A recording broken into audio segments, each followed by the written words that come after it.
Favourite teacher हैं Khan sir, लेकिन उनकी रिसेप्शन की तस्वीरें बड़ी वायरल हो रही हैं जहां पर उनकी जो बेगम है वो हल्का सा घूंघट पर्दा जो भी आप कह लीजिए, आप कैसे देख रहे हैं? बट जो अलग अलग टिप्पणी कर रहे हैं सबकी अपनी अपनी सोच है, लेकिन मुझे लगता है कि ये भारतीय संस्कार हैं।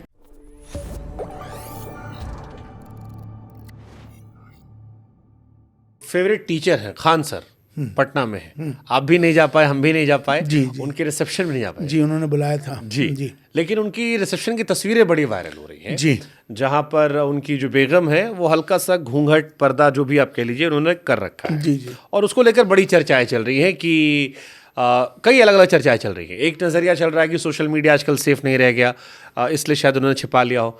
एक चल रहा है कि आदमी कितना ही प्रोग्रेसिव हो जाए लेकिन थोड़ा सा रूढ़वादी हो जाता है। आप कैसे देख रहे हैं? क्योंकि हम आप गए नहीं, खान साहब को यहाँ से मुबारकबाद भी दे सकते हैं हम, और ये इस पर मैं चाहूँगा कि उसे कैसे आप देख रहे हैं? वो रूढ़िवादी है या परंपरा है या नज़ाकत है जो शादियों में होती, कैसे आप देख रहे हो उसे? देखिए, वो जो वायरल हो गई है वीडियो जो घूंघट वाली है, आप ये हमारे भारतीय संस्कार हैं, ये हमारे संस्कृति का हिस्सा है।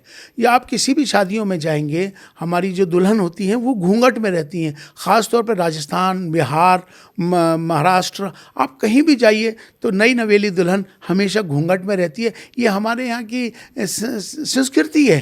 तो ये मुझे लगता है कि इससे दुल्हन की जो उसकी शान है, जो उसका मर्तबा है, जो उसकी नज़ाकत है, तो वो उससे पूरी होती है। तो लोग इसको मेरे ख्याल से इस पर कोई उस पर जो अलग अलग टिप्पणी कर रहे हैं सबकी अपनी अपनी सोच है, लेकिन मुझे लगता है कि ये भारतीय संस्कार हैं जो उस बच्ची ने घूंघट करा है।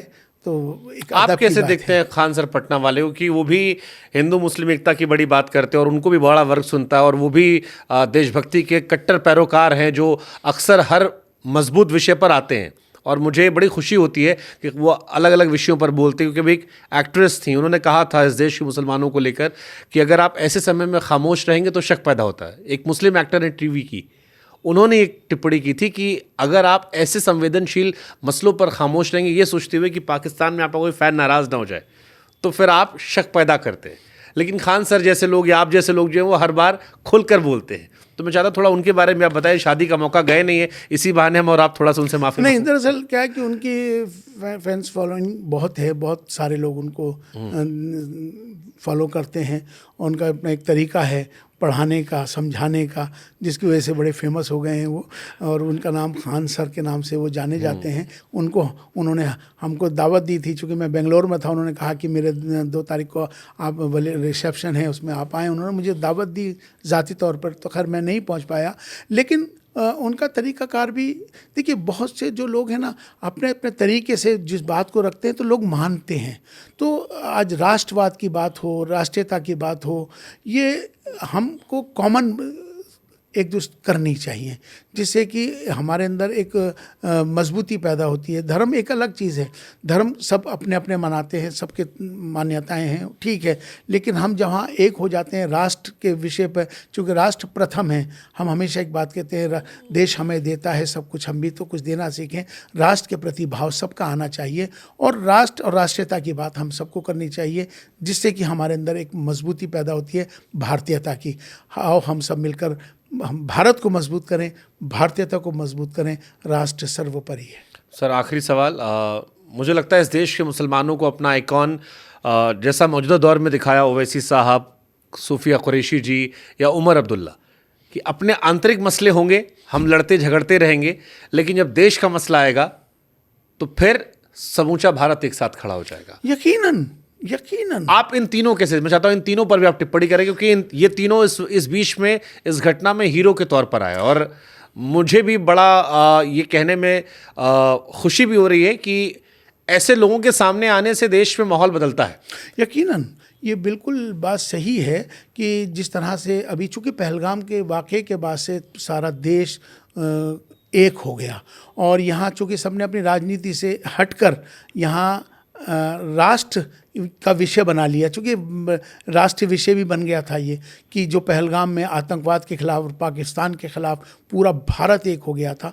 तो मुझे लगता है कि इससे फ़र्क पड़ेगा और ये एक अच्छी बात है कि ये सब एक हो गए, अपनी राजनीति एक तरफ करके देश के प्रति सब ये आतंकवाद के विरोध में, पाकिस्तान के विरोध में एक हो गए। और मैं दुआ करता हूँ कि ये राजनीति तो चलती रहेगी, लेकिन ये ऐसे ही एक रहें और ये इसी तरह से और आगे बढ़ें, जिससे कि देश मजबूत हो, आपस में प्यार मोहब्बत बढ़े।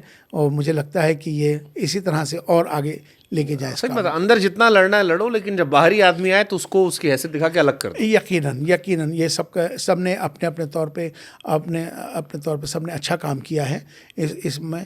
तो मुझे लगता है कि सबका अपना अपना रोल है। धर्म के लोगों ने अपना रोल किया है, राजनीति के लोगों ने अपना रोल अदा किया है, लेकिन सबने अच्छा रोल अदा किया है। सब एक हो गए और एक होकर पहलगाम के मामले में और भारत के आतंकवाद और पाकिस्तान के विरोध में मुकाबला किया, और ये एक अच्छी बात है। इमाम साहब ये मानते हैं जैसे कोरोना में ब्लेसिंग इन डिस्गाइज हुआ था, बहुत खतरनाक आपदा थी, लेकिन उसके कुछ अच्छी भी चीज़ें हो गई थी, नदियाँ साफ़ हो गई थी, स्वच्छ हवाएं आने लगी थीं। ऐसे ही इस घटना के बाद कश्मीर से लेकर समूचे हिंदुस्तान में एकता तो दिखाई पड़ी है, कुछ चेहरे भी एक्सपोज हुए हैं, लेकिन कई बड़े पैमाने पर एक एकता नजर आई है कि कश्मीर में पहली बार विरोध हुआ, वो भारत से शिकायतों में लेकर नहीं था, समूचा भारत के साथ मिलकर पाकिस्तान को लेकर था। आज कश्मीर भी कह रहा है कि तुम दफा हो, हम तुम्हारे नहीं हैं, हम तुमसे अलग हैं, तुम हमारा नाम लेकर दुनिया में गाना मत गाओ, हम इंडिया के साथ खुश हैं, इंडिया कश्मीर हम एक हैं। और हमारी सरकार ने भी कहा, लोगों ने भी कहा कि अब जितना बातचीत है, जो चर्चा है, वो खाली पीओके को लेकर होगी या आतंकवाद को लेकर होगी। हमने डोनाल्ड चाचा को भी चुप करवा दिया। तो कैसे आप देख रहे हैं इसे? नहीं, बिल्कुल, चूंकि मैं आपने देखा होगा कि 22 तारीख को जैसे ही पहलगाम का हुआ, तो 23 तारीख से और 24 तारीख से जो कश्मीर के जो लोग थे, कश्मीर के जो इमाम्स थे, वो अपनी मस्जिदों से आतंकवादियों के विरोध में ऐलान करना शुरू किया, और सड़कों के ऊपर बड़ी तादाद में सारी कश्मीरी बाहर निकल के आए आतंकवाद के विरोध में। तो ये पहला मौका मुझे ऐसा लगा जिसमें पूरा भारत एक हो गया, एक होकर सबने इसमें आतंकवाद के विरोध में, पाकिस्तान के विरोध में खड़े हो गए। मुझे लगता है कि अब इसी तरह से एक बने रहें, जिससे कि देश हमारा भारत विश्वगुरु बने। इसी तरह से हम एक होकर मुकाबला कर पाएंगे, इसी की आज ज़रूरत है। एक रहेंगे तो सेफ रहेंगे। यकीनन यही मुझे लगता है कि इसी की ज़रूरत है, एक रहने में ही खैर है। हाँ, मतलब ये नारा किसी और कॉन्टेक्स्ट में दिया गया था, लेकिन दुनिया के कॉन्टेक्स्ट में यही है कि सारे भारतीय एक रहेंगे। हाँ, तो 57 जो देश हैं जो आतंकवाद को पाल पोस रहे हैं, उनसे सेफ भी रहेंगे और डट कर रहेंगे। यकीनन बिल्कुल आपने सही फरमाया। हमको एक रहना ही चाहिए, यही भारत की पहचान है, इसीलिए मेरा भारत महान है। थैंक यू सर, आप आए। मुझे लगता है कि एक स्ट्रॉन्ग मैसेज की ज़रूरत थी, वो आपने यहाँ से दिया। बकरीद को लेकर जो आपने कहा, मुझे उम्मीद है कि, लेकिन फिर आपने बकरा ईद कहा, ये बकरा ईद नहीं है, ये बकरे की ईद नहीं है, इसका नाम ईद उल अज़हा है। नहीं, आप इसको हटा दीजिए, आज से आप इसको बकरे की ईद मत करिए, ये इसका नाम ईद उल अज़हा है। ये त्याग की, बलिदान की, समर्पण का, त्याग का पर्व है ये। चलिए, आज से बकरीद नहीं कहा जाएगा, ईद उल अज़हा। ईद उल अज़हा। हाँ, ईद उल अज़हा, ठीक है, आज से यही कहा जाएगा। उम्मीद त्याग का पर्व कह दीजिए, आप कहिए ईद त्याग वाली, जी, बलिदान वाली। एक सेवई वाली, एक त्याग वाली, ऐसा कर सकते हैं। वैसे सेवई आपकी आई नहीं थी हमारे पास। हाँ, ये बात तो ठीक है, लेकिन अब आप मेरे पास आएंगे तो आपको ज़रूर सेवइयाँ खिलाएंगे। ठीक है सर।